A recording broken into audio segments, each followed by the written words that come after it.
Pembahasan kali ini mungkin akan sedikit unik, karena kita akan mengulas beberapa kejadian antara Power Rangers dan Super Sentai yang kebetulan mirip. Mirip di sini dalam artian karena ada konsep cerita yang nyaris sama walaupun berbeda season, atau kejadian-kejadian di balik layar yang secara kebetulan sama antara satu aktor dengan aktor lainnya. Dan semua itu seperti sebuah kebetulan yang tidak pernah direncanakan oleh pihak manapun, seakan memberi pertanda atau ramalan akan masa depan. Agak sulit untuk dinarasikan dalam intro kali ini, namun teman-teman pasti akan mengerti jika sudah menyimak ulasan yang akan kami sajikan berikut ini. Dan tanpa berlama-lama lagi, mari kita saksikan 5 kebetulan yang mencengangkan antara Super Sentai dan Power Rangers versi Tokofax Indonesia.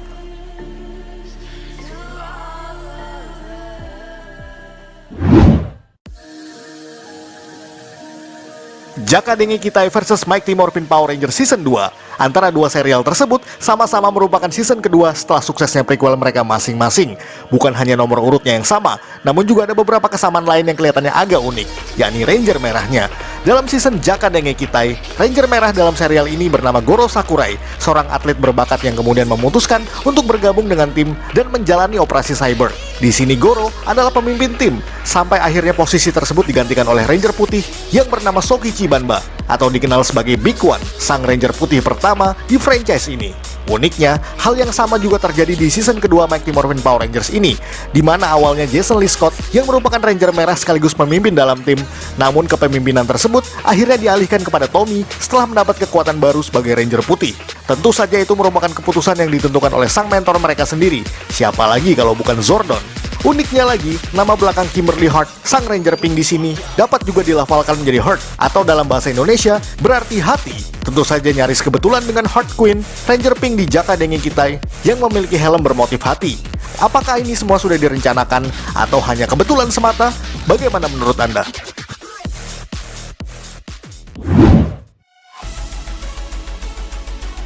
Hikaru Katsuragi versus Kimberly Hart. Jika kalian pernah menonton serial Choudenshi Bioman, pasti tahu dengan Ranger Pink yang satu ini. Dialah Hikaru Katsuragi, sang Pink Five, berkarakter feminim, keibuan, dan pandai memainkan instrumen flute. Serialnya juga ditayangkan di berbagai negara, dan salah satu yang paling menarik adalah untuk versi penayangan di Filipina. Di negara tersebut, Bioman didubbing ke dalam bahasa Inggris, dan semua nama tokoh yang ada di dalamnya turut diganti menjadi nama-nama barat. Yang menarik dalam hal ini adalah bahwa nama Hikaru Katsuragi diganti menjadi Kimberly. Tentu saja kita semua tahu dan sangat familiar dengan nama itu.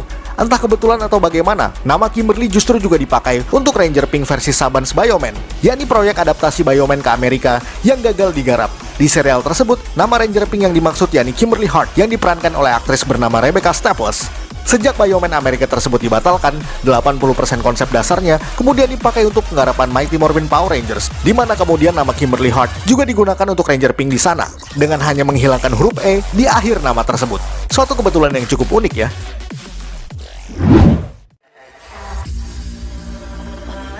Yoshi Sudarso bertemu dengan Aoninger. Kita pasti semua tahulah dengan pria tampan yang satu ini, salah satu pemeran Power Rangers berdarah Indonesia yang saat itu menggegerkan publik atas prestasinya tersebut.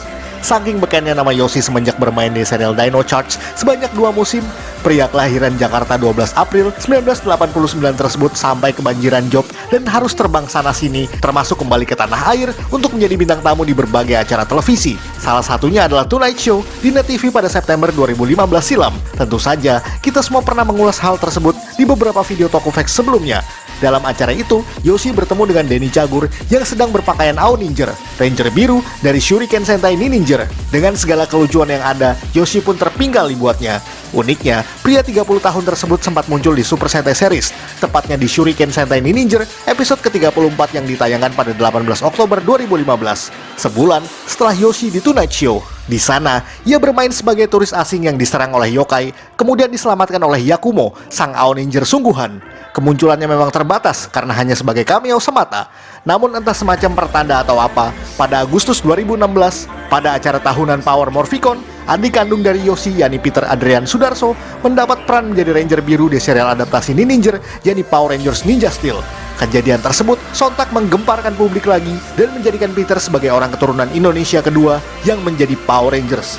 Tentu saja itu seperti sebuah kebetulan yang ajaib, di mana Yoshi dipertemukan sebelumnya dengan Aoninger gadungan dan juga sungguhan, sampai akhirnya sang adik kesayangan yang menjadi tokoh Ranger biru tersebut.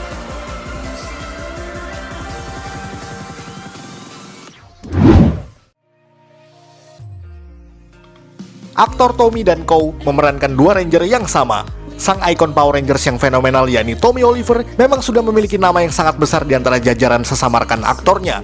Diperankan oleh Jason David Frank yang pertama kali muncul sebagai Ranger hijau, hasil kreasi dari Rita Repulsa sebagai alat untuk melawan Ranger lainnya. Seperti yang kita sebutkan di awal, Tommy kemudian berganti kekuatan menjadi Ranger putih untuk season kedua di Mighty Morphin Power Rangers, yang merupakan satu-satunya kostum yang diambil dari Die Ranger. Di Die Ranger sendiri, tokoh Ranger putih yang disebut Kiba Ranger ini merupakan Ranger cilik berusia 12 tahunan yang bernama Kou. Kou sendiri diperankan oleh Hisashi Sakai yang merupakan Ranger anak-anak pertama di Super Sentai. Suatu kebetulan yang jarang diketahui orang adalah bahwa Hisashi Sakai pernah menjadi cameo di serial prequelnya, yakni Kyoru Sentai Zyuranger sebagai Burai versi anak-anak. Dan Burai sendiri merupakan Dragon Ranger yang sejatinya adalah versi original Jepang untuk Green Ranger Tommy. Meskipun untuk versi dewasanya, Burai Dragon Ranger diperankan oleh Shiro Izumi. Namun bagaimanapun juga, kedua aktor tersebut tetap sama-sama pernah bermain di dua warna Ranger berbeda dalam dua musim yang berbeda pula, bahkan saling berurutan satu dengan yang lainnya. Oh iya, pada season ketiga Mighty Morphin pun, Tommy dan kawan-kawan pernah diubah menjadi anak-anak. Dan saat itu pun, Tommy masih berstatus sebagai Ranger putih yang berkostum Kiba Ranger. Walaupun tidak dapat berubah menjadi Ranger, akan tetapi rasanya Ranger putih anak-anak mirip dengan konsepnya Kou. Bagaimana menurut Anda?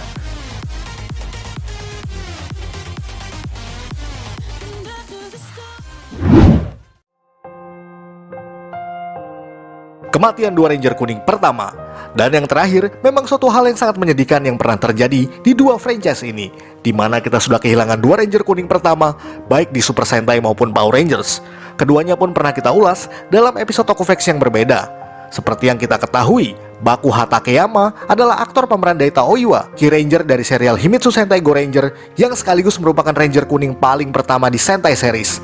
Namun naas, pria asal Nagano tersebut ditemukan gantung diri di kediamannya sendiri pada 13 Juli 1978. Motif bunuh diri yang diyakini oleh sejumlah kerabat terdekatnya ialah disebabkan oleh masalah finansial pribadinya.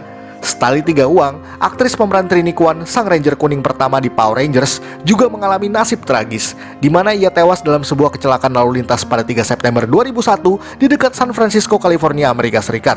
Lepas dari itu semua, ada beberapa artikel yang membahas bahwa hal tersebut mirip dengan kejadian pada episode ke-10 Choudenshi Bioman, di mana Mika Koizumi, sang Ranger kuning di sana, diceritakan tewas dalam pertempurannya. Dan Mika adalah Ranger kuning wanita pertama di Super Sentai, yang kemudian digantikan oleh aktris lain.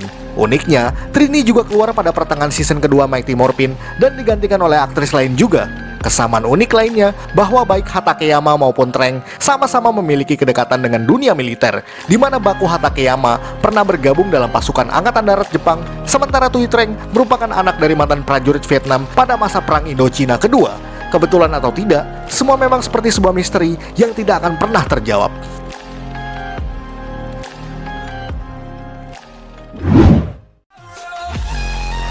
Sekian ulasan dari Tokuvex Indonesia. Jika Anda suka dengan video ini, silahkan like dan share ke media sosial Anda.